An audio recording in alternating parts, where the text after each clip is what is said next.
A Ana vai falar sobre ele, que é juíza do trabalho, gestora regional do programa Trabalho Seguro do TRT da 6ª Região, doutoranda e mestre em Direito e professora.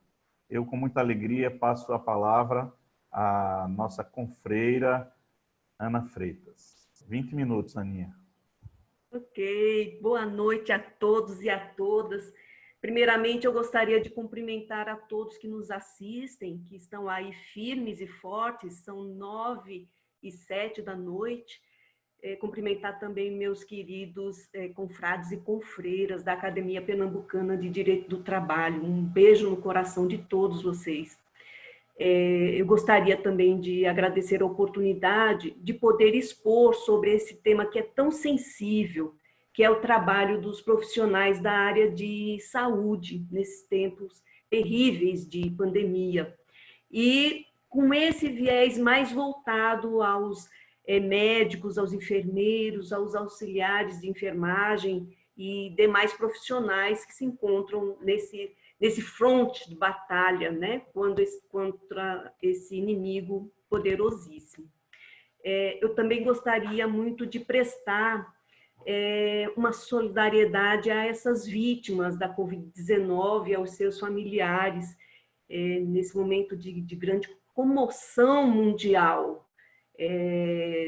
Acredito que de todos os seres viventes aqui na Terra, não tivemos, neste último século, algo tão terrível como a Covid-19, esta que se apresenta agora.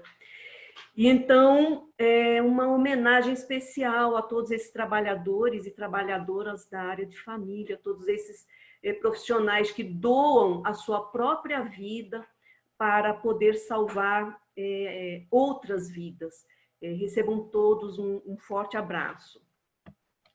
Como foi anunciado, a minha fala trata especificamente sobre isso. Eu procurei fazer um recorte com um foco mais específico nesses serviços essenciais. Então, os serviços essenciais e o fronte de batalha da Covid-19, a corda bamba entre o salvar e o salvar-se.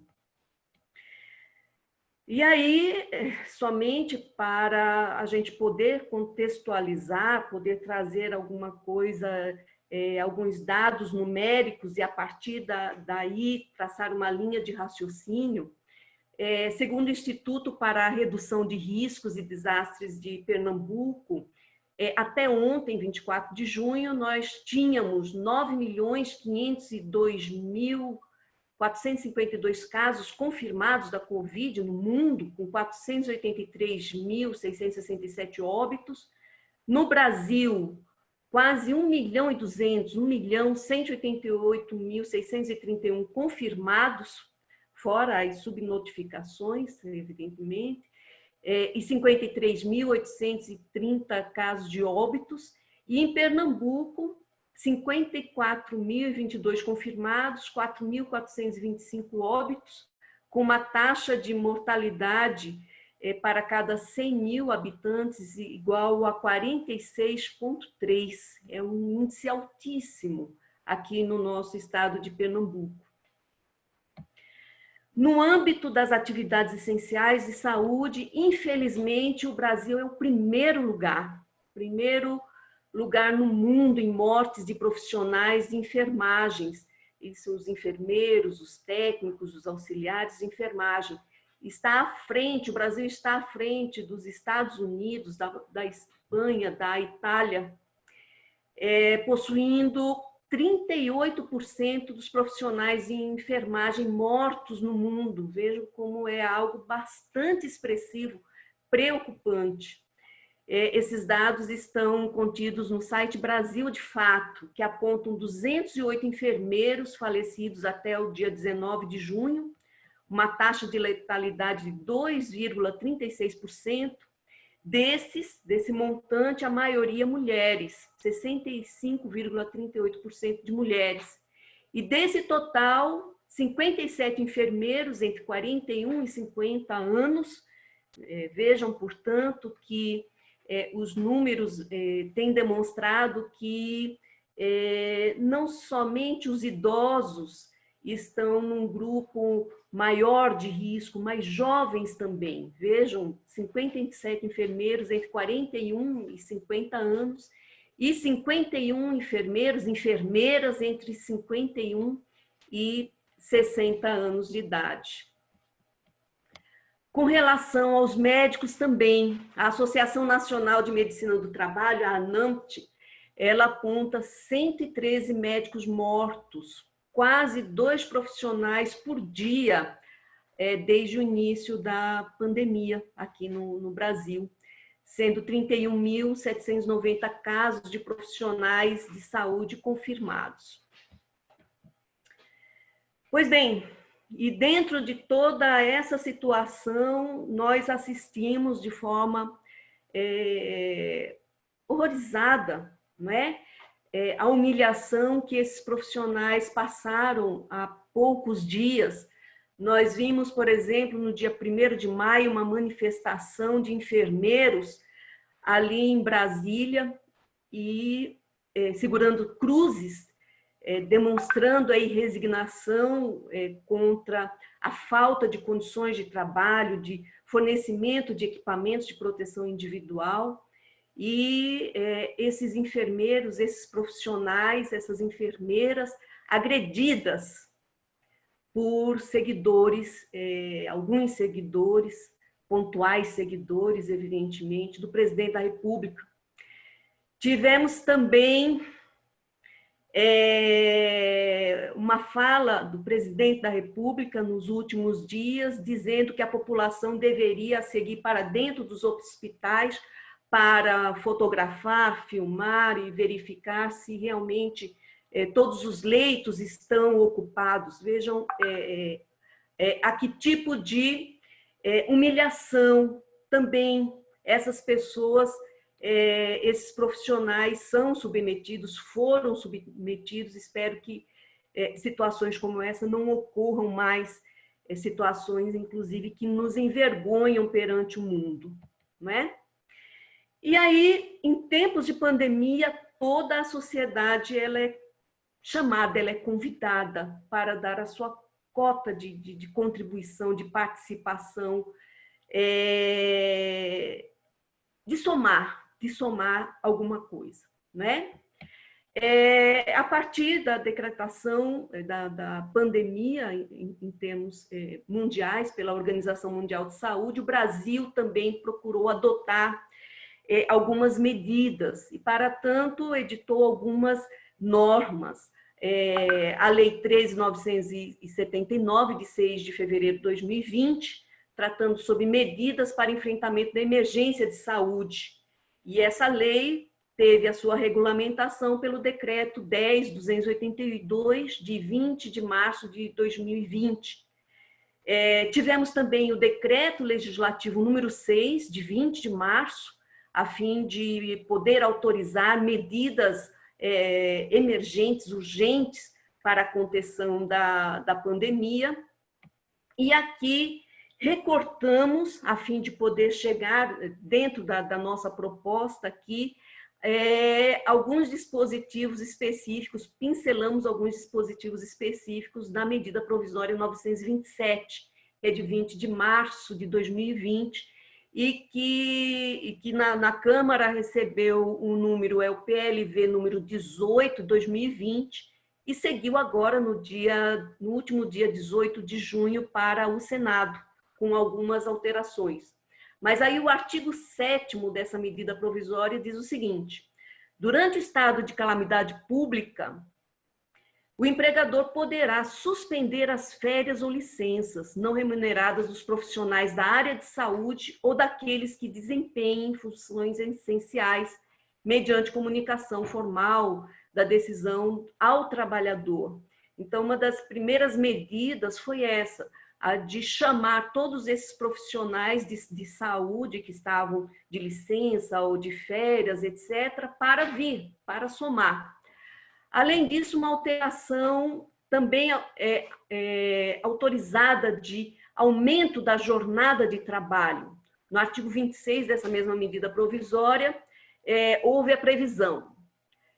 durante o estado de calamidade pública, é permitido aos estabelecimentos de saúde, mediante acordo individual escrito, mesmo para aquelas atividades insalubres e para as jornadas 12/36, a prorrogação da jornada de trabalho e a adoção de escalas de horas suplementares, horas extras, entre a 13ª e a 24ª hora de intervalo interjornada, sem que haja uma penalidade administrativa. Então, houve essa autorização para ser elastecida a jornada de trabalho, com a possibilidade, no artigo 27, a previsão de essa jornada estendida, poder ser compensada em 180 dias, 6 meses, ou então serem remuneradas como horas extras.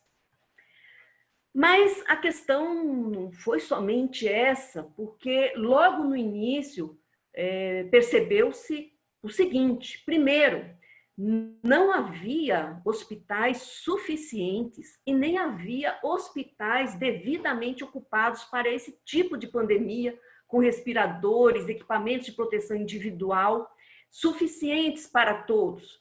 Muitos municípios ainda hoje não possuem. Eu estou aqui no sertão pernambucano, em Itacaratu, e o hospital daqui não possui um respirador. Ou seja, se alguém aqui necessitar de um respirador, ele terá que ser levado para uma cidade mais próxima, porque aqui não tem respirador.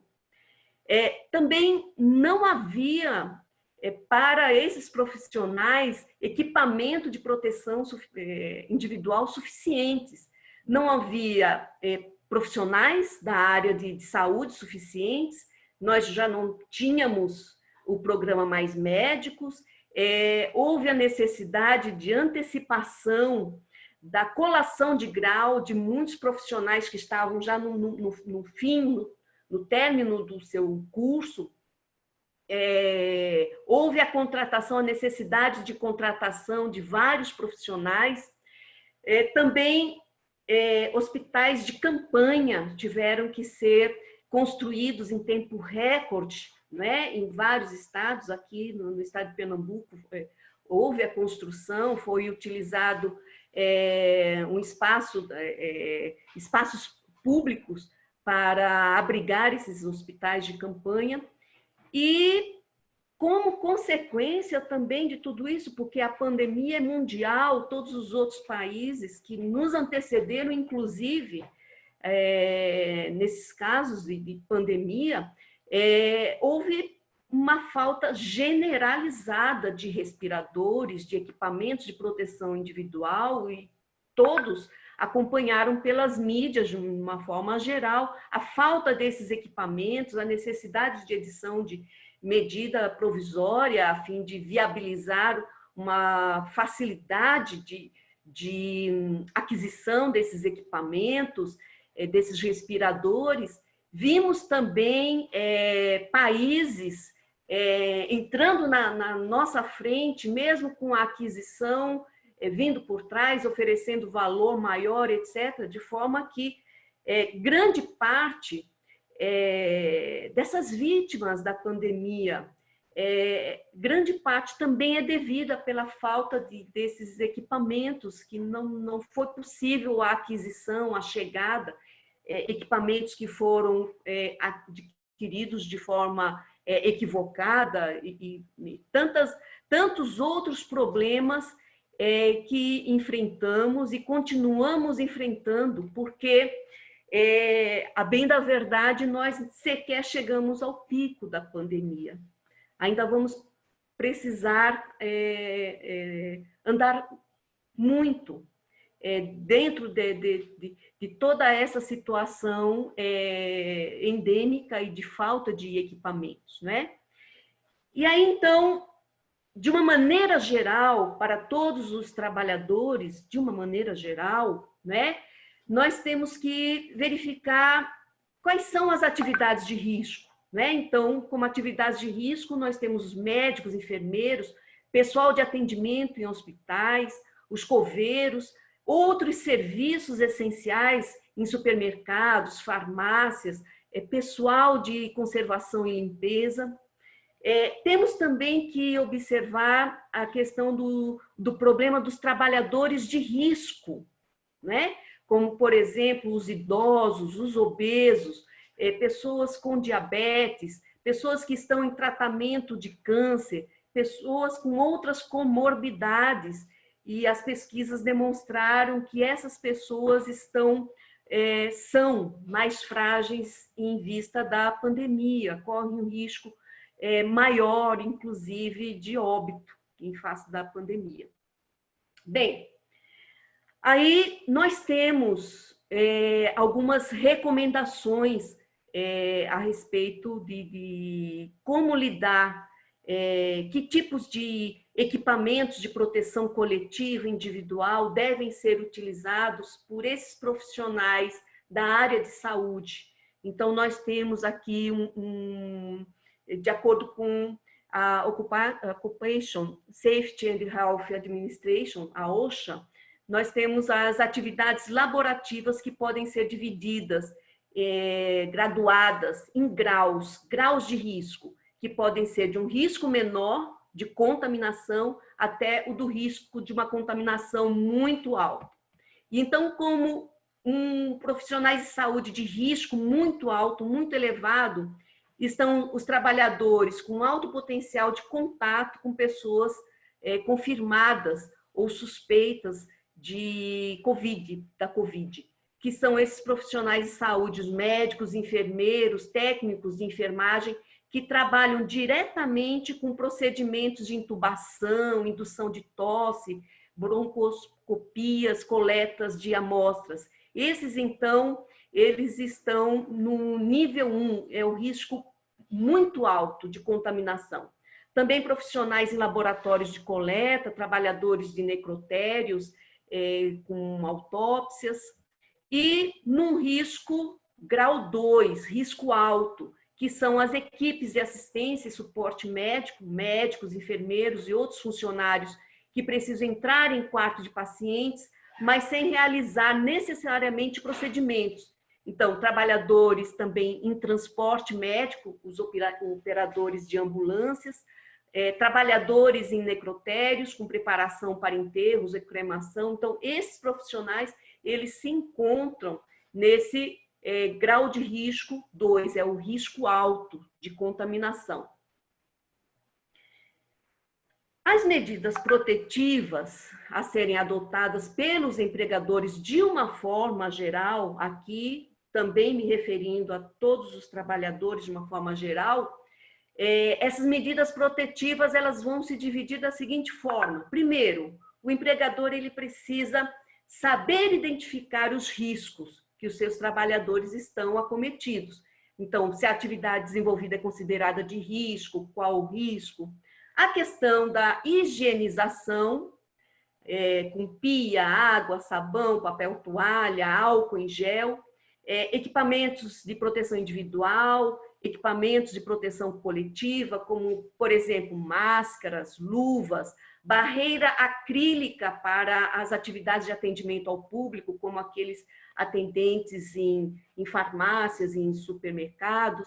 Também a verificação do aumento da taxa de renovação de ar, né? Atividades que são desenvolvidas em ar-condicionado, por exemplo, há necessidade da renovação desse ar, porque senão o vírus estando ali no ambiente, todos findarão respirando esse mesmo ar e se contaminando, até mesmo porque o índice de contaminação é elevadíssimo. Eu não sei se Leandro ou Hugo está controlando o meu tempo. Digam aí, por favor.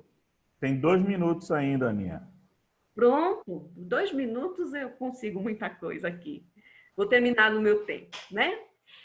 Verificar também escalas de trabalho, jornadas diversificadas, com redução de jornada, divisão em turmas, trabalho em home office, né?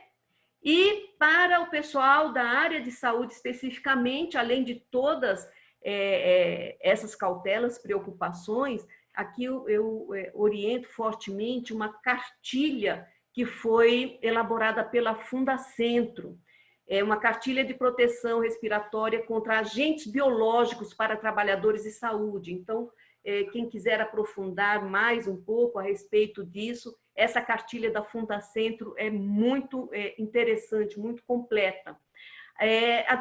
Além de também indicar um trabalho que foi realizado pela AESP, a Associação dos Engenheiros do Trabalho do Estado de Pernambuco. Tanto a Fundacentro quanto a AESP são parceiros nossos nesse trabalho realizado pelo GETRIM, o Programa Regional do Trabalho Seguro, né?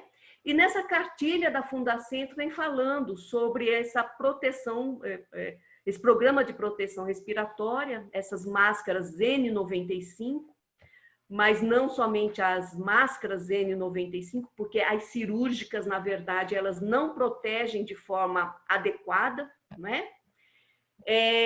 Mas também purificadores de ar, adução de ar, luvas, aventais, gorro.